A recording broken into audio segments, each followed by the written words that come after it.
Private members' business, notice number 8. Reopening Australian borders, motion to be moved by the member for Warringah. And I call the member for Warringah. Thank you, Mr Deputy Speaker. I move the motion relating to reopening Australian borders in the terms in which it appears on the notice paper.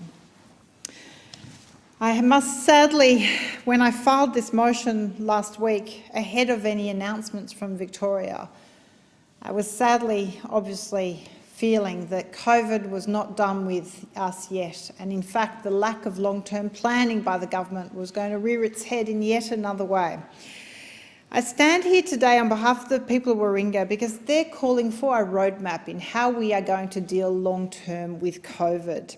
We can't have this jerking, moving along one incident of hotel quarantine leakage to another, with the hope that somehow this is all going to be okay because Bubble Australia is keeping us safe, without too much stress or pressure to vaccinate as quickly as possible, because at the same time congratulating ourselves that we're doing okay compared to the rest of the world.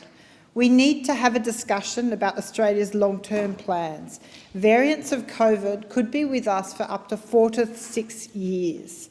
So even on our incredibly slow rollout of the vaccine current schedule, we will, by the time we get to it, need to deal with variants and booster shots. And so what is the long-term plan or roadmap that the government has for how Australia is going to go into the future with this situation? Australian borders have been closed since March 2020 as an emergency response to a growing health crisis. And I stress the word emergency. At the time, it was the right thing to do, but I don't think any of us believed this was a permanent or long-term solution. The borders have now been closed for over 14 months. We've got the most restrictive constraints in the world when it comes to limiting the movement of our citizens. And it's important to note that a significant number of people are impacted. Our country is proud of its multicultural heritage. 29.8% of Australians were born overseas, and more than 1/3 in my own electorate of Warringah. Many are struggling with separation from family or partners overseas.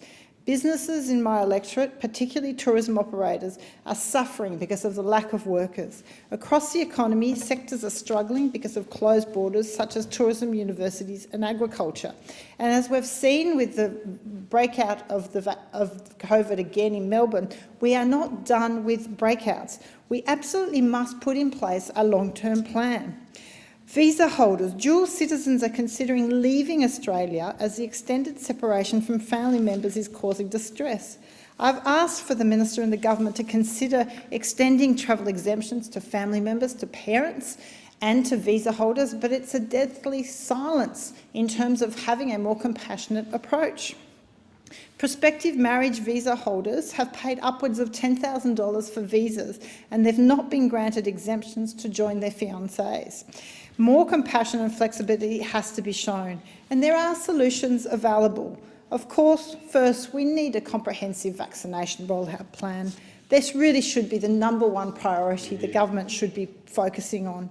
But the next bottleneck is our quarantine, and I am a strong supporter of our quarantine. I believe it is absolutely the ring fence that has kept Australia safe.